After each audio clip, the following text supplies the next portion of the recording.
Today there are a lot of updates from the Kharkiv direction. After the initial Russian plan to encircle Vovchansk had failed due to Russian underestimation and a quick Ukrainian response, Russians resorted back to their old tactic of taking the town by force. In preparation for a large assault on the town, Russians started intensely shelling Vovchansk with both regular and rocket-propelled artillery and conducted airstrikes with glide bombs. One of the results of this indiscriminate shelling is that many civilian targets were hit as well. Ukrainian civilians released footage of the aftermath of a Russian barrage on the town center, destroying houses and, among others, a supermarket. More footage shows the result of a Russian strike on a residential high-rise building. Another video shows the aftermath of a large Russian barrage on a residential area on the outskirts of the town, as rescue workers salvage what they can and evacuate civilians. A Ukrainian military blogger noted that the destruction of Vovchansk was likely being carried out to force civilians to leave and turn the town into a gray zone. Such a gray zone would significantly improve the situation for the Russians regarding urban combat. Besides avoiding collateral damage to civilians, empty houses, streets and apartments would allow Russians to advance through the town and clear buildings much quicker and without hindrance. Ukrainian soldiers in the area stated that while the strikes on the town continued, Russian infantry started moving in from the north with heavy artillery support. However, Ukrainians did not let the Russians walk in uncontested. They prepared ambushes and moved between tactical positions to halt and slow the Russian advance. One geolocated video shows how Ukrainians fired on advancing Russian infantry with machine guns and RPGs while moving between houses. Ukrainians used many junctions and streets to lay down fire over the roads, forcing the Russians to move off the streets and in between the houses. This caused Russians to be forced into close-quarters urban fighting, where Russian artillery support was ineffective and too dangerous due to the close proximity between Russian and Ukrainian fighters. A Ukrainian soldier active in the area stated that Russians were attempting to gain a foothold in the northern part of Vovchansk. Such a foothold would allow Russians to have a staging ground in the town itself from which to conduct further attacks. The Institute for the Study of War also reported that Russians used a new tactic here. Russians infiltrated Ukrainian lines in small groups of no more than 5 people before merging with other small assault groups into a larger force and strike group.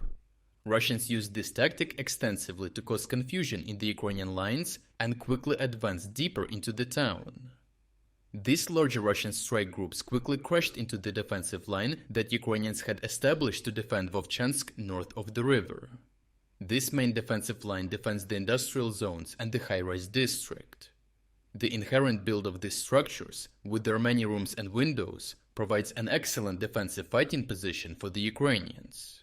Russians had initially attempted to assault this defensive belt head-on, and while drone footage shows the aftermath of heavy clashes, Ukrainians had tightly held on to their positions, fighting off the Russian assault groups.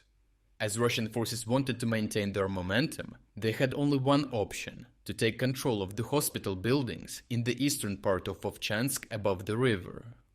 These tall buildings, with their many windows and rooms, provide excellent fire control over the surrounding area and enough room to safely store ammunition and gather forces.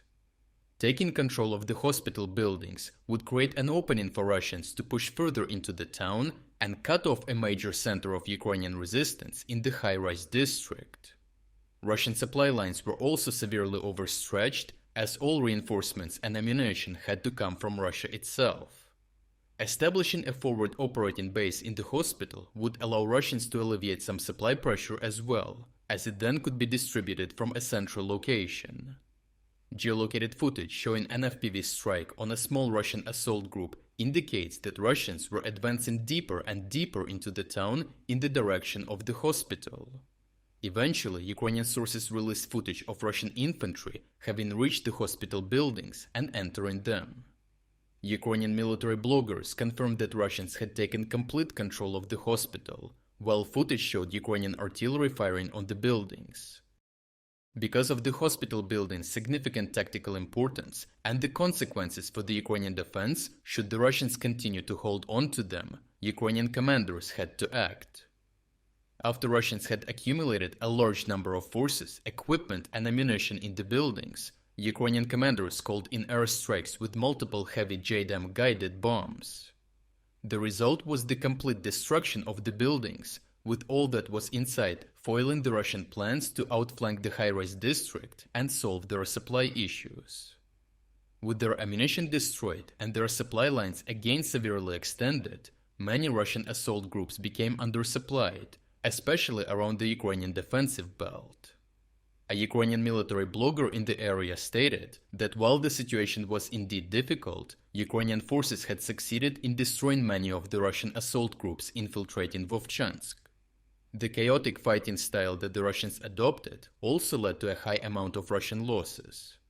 Ukrainian drone operators shared a video of how Russians were overloading quad all-terrain vehicles with their dead, driving them back to Russia. Overall, while Russians have established a slight foothold in the northern part of the town, they were unable to break through the Ukrainian defenses along the high-rise district.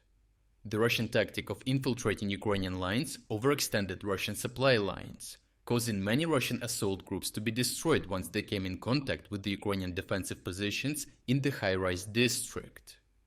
As the Russian plan to outflank the Ukrainian defenses through the hospital failed, the situation quickly became more difficult for the Russian offensive. In the end, Russians may have no other option than to attack the fortified Ukrainian positions in the town head-on, undoubtedly leading to more losses for the Russian forces. If you're against the invasion of Ukraine and you want to support the work that I am doing, consider making a purchase in the online store UA Supporter. Here you can find a lot of products with Ukrainian symbols to not only show your support for this channel, but also for Ukraine. The link to the online store is in the description.